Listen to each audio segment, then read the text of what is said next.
നമസ്കാരം, ഞാൻ Umashankar Ezhumangad. US media ന്യൂസിലേക്ക് എല്ലാവർക്കും സ്വാഗതം. നമ്മുടെ കൊടപ്പാറ ഭഗവതി ക്ഷേത്രത്തിൽ പ്രതിഷ്ഠാ ദിനം നടക്കുകയാണ്. നമ്മുടെ കമ്മിറ്റി ഭാരവാഹികളും എല്ലാവരും ഉണ്ട്. ഇന്ന് വളരെ ഗംഭീര പ്രസാദൂട്ടും കാര്യങ്ങളൊക്കെ ഉണ്ട്. നമുക്ക് അതുമായി ബന്ധപ്പെട്ട് കമ്മിറ്റി ഭാരവാഹികളോട് ചോദിക്കാം. നമസ്കാരം. എന്തൊക്കെയാണ് പരിപാടി?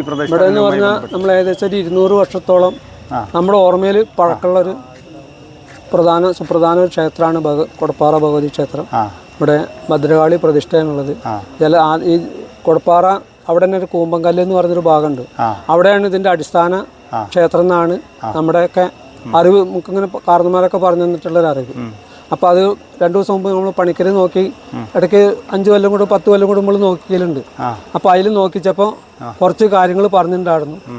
അതിൽ പറഞ്ഞിട്ടുള്ള എല്ലാ ക്ഷേത്രത്തിന്റെ പുനരുദ്ധാരണം ഒഴികെ ബാക്കിയുള്ള എല്ലാ കാര്യങ്ങളും കഴിഞ്ഞ ഇന്നലത്തോട് കൂടിയിട്ട് അവസാനിച്ചു. അപ്പം ഇന്നലെ അവിടെ 2 ദിവസമായിട്ടുള്ള പരിപാടിയാണ് ഉണ്ടായിരുന്നത്. ഇന്നലെ അതിൻ്റെ പരിഹാര കർമ്മങ്ങളും ഇന്ന് സുപ്രസിദ്ധമായിട്ട് കുറേ നടത്തി വരുന്ന ഏകദേശം 2000-ഓളം ആൾ പങ്കെടുക്കുന്ന പ്രസാദൂട്ടാണ് ഇന്നുള്ളത്. ഇന്ന് കാലത്ത് അഷ്ടദ്രവ്യ ഗണപതി ഹോമം, മഹാമൃത്യുഞ്ജയ ഹോമം, പൂമോടൽ ഇതൊക്കെ ഉണ്ടാകും. അവിടെ തന്ത്രി തീയന്നൂർ കൃഷ്ണേന്ദ്രൻ നമ്പൂരിപ്പാടിൻ്റെ കാർമ്മികത്വത്തിലാണ് ഇവിടെ കാലങ്ങളായിട്ട് ഇവിടെ ഈ പ്രതിഷ്ഠാദിനം അതിൻ്റെ ബാക്കിയുള്ള കാര്യങ്ങളൊക്കെ നടത്തലുള്ളത്. അദ്ദേഹത്തിൻ്റെ അച്ഛനായിരുന്നു. അച്ഛൻ മരിച്ചതിന് ശേഷം ഇദ്ദേഹമാണ് ഇപ്പോൾ അത് ഏറ്റെടുത്ത് നടത്തുന്നത്. എല്ലാ വർഷവും ഉണ്ടാവലുള്ളതാണ്. ഇപ്രാവശ്യം ഒന്നുകൂടി അതിവിപുലമായ രീതിയിലാണ് നടത്തിക്കൊണ്ടിരിക്കുന്നത്. ഇപ്പോൾ ഏകദേശം ഒരു 2000-ന്റെ മീതെ ആൾക്കാരുണ്ടാവും എന്നുള്ളതാണ്. 2000 ആൾക്കാർ അപ്പോൾ നമ്മൾ ഏകദേശം 2000 ആൾക്കുള്ളതാണ് ഭക്ഷണം ഒരുക്കിയിട്ടുള്ളത്. പിന്നെ ബാക്കി സാധനങ്ങളൊക്കെ നമ്മൾ കരുതിയിട്ടുണ്ട്. ഭക്ഷണം ആൾക്കാർ വരുന്നതിനനുസരിച്ച് കഴിയുമ്പോൾ അതിനനുസരിച്ച് കൂട്ടി ഉണ്ടാക്കാനുള്ള എല്ലാ സംവിധാനവും ചെയ്ത് വെച്ചിട്ടുണ്ട്. കാലത്ത് നല്ല തിരക്കായിരുന്നു, ആൾക്കാരൊക്കെ ഉണ്ട്. ഇനിയിപ്പോൾ നട തുറന്നു കഴിഞ്ഞാൽ പൂമോഡലിൻ്റെയും കൂടി കഴിഞ്ഞാൽ ഇന്നത്തെ ചടങ്ങ് കഴിഞ്ഞ് പിന്നെ ഭക്ഷണം അതൊക്കെയാണ്. അത് കഴിഞ്ഞാൽ 6 മണിക്ക് ഒരു ചെറുതായിട്ട് നമ്മുടെ നാട്ടുകാരനെ കൂടി നടത്തുന്ന ഒരു കലാസന്ധ്യ ഉണ്ട്. ആ സന്ധ്യ ഇന്ന് വൈകുന്നേരം 6 മണിക്ക് തുടങ്ങും. അപ്പം അതിൻ്റെ ഭദ്രദീപം കൊളുത്തുന്ന ബഹുമാനപ്പെട്ട ചെറുത്തി CI ആണ് ഭദ്രദീപം കൊളുത്തുന്നത്. അപ്പം അദ്ദേഹം ഒരു 5:30-6 മണിക്ക് വരാമെന്ന് പറഞ്ഞിട്ടുണ്ട്. അത് കഴിഞ്ഞാൽ ഒരു 10 മണി വരെ ഉണ്ടാവുക പരിപാടി. അത് കഴിഞ്ഞാൽ ഈ വർഷത്തെ ഇതൊക്കെ കഴിഞ്ഞു. പിന്നെ ഇനി കർക്കിടക മാസത്തിൽ സാധാരണ ചെയ്യും പോലെ ആനൂട്ടുണ്ട്. പിന്നെ മഹാഗണപതി ഹോമം ഉണ്ടാവലുണ്ട്. ഇവിടെ ഈ ക്ഷേത്രത്തിലത്തെ പ്രധാനപ്പെട്ട പരിപാടികൾ ചുരുക്കി പറഞ്ഞാൽ വളരെ പ്രധാനപ്പെട്ട കാര്യങ്ങൾ എന്തൊക്കെയാണ്? പൂമോടൽ വളരെ പ്രധാനപ്പെട്ടതാണ്. പിന്നെ എല്ലാ വർഷവും മണ്ഡലം 48 വരെ നിറമാല മഹോത്സവം ഉണ്ടാവലുണ്ട്. അത് ഏകദേശം ഒരു 100-ന്റെ അടുത്ത ആൾക്കാർ നിറമാല കഴിക്കലുണ്ട്. പിന്നെ പൂരാണ് 20 ആനയെ വെച്ചിട്ടുള്ള 4 കമ്മിറ്റികളുടെ ഗംഭീര പൂരമാണ്. ആദ്യം വെടിക്കെട്ടൊക്കെ ഉണ്ടായിരുന്നു. അപ്പം സ്ഥലപരിമിതിയും ബാക്കിയൊക്കെ ആയപ്പോൾ ഭയങ്കര സ്ട്രിക്റ്റ് ആയപ്പോൾ വെടിക്കെട്ട് നിർത്തിയതാണ്. മറ്റ് 10-20 ലക്ഷത്തിന്റെ 2 ടീം കൂടി വെടിക്കെട്ട് ഉണ്ടാവലുണ്ട്. പിന്നെ കർക്കിടകത്തിൽ മൃത്യുഞ്ജയം ഉണ്ടാവും. ആനയൂട്ടുണ്ട്. കഴിഞ്ഞ വർഷം മുതൽ ആനയൂട്ട് തുടങ്ങിയിട്ടുണ്ട്. പിന്നെ എല്ലാ കർക്കിടകത്തിൽ രാമായണ പാരായണം ഉണ്ടാവും. ഏകദേശം ഒരു 8-9 സ്ത്രീകളുണ്ടാവും വായിക്കാൻ.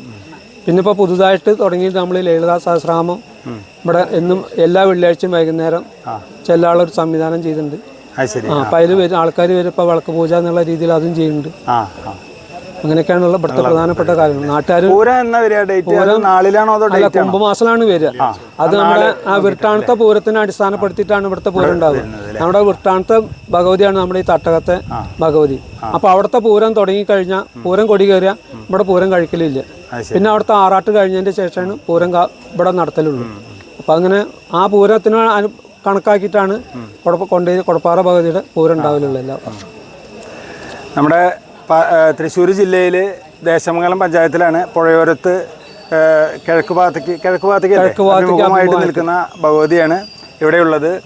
നമുക്കറിയാം, കേളി മുതലായിട്ടുള്ള പല സിനിമകളും ഇവിടെ ഷൂട്ട് ചെയ്തിട്ടുള്ള അമ്പലമാണ് അല്ലേ? വാത്സല്യം, കേളിയൊക്കെ ഇവിടെ ഷൂട്ട് ചെയ്തിട്ടുണ്ട് അല്ലേ?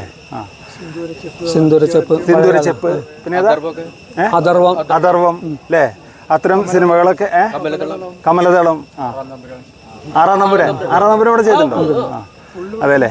ഇപ്പോൾ ഒരുപാട് സിനിമകൾ വളരെ എന്താ പറയുക, വളരെ വൈറലായിട്ടുള്ള നല്ല സിനിമകളൊക്കെ ഷൂട്ട് ചെയ്തിട്ടുള്ള ഒരു ക്ഷേത്രവും പരിസരവും നാടുമൊക്കെയാണിത്.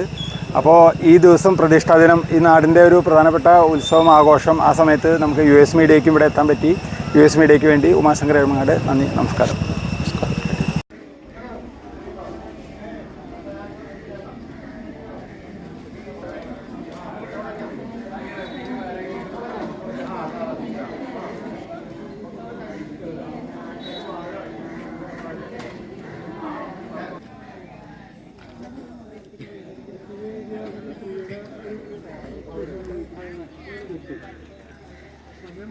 കുട്ടിയില്ലേ? ആരാണ് കുട്ടിയില്ലേ?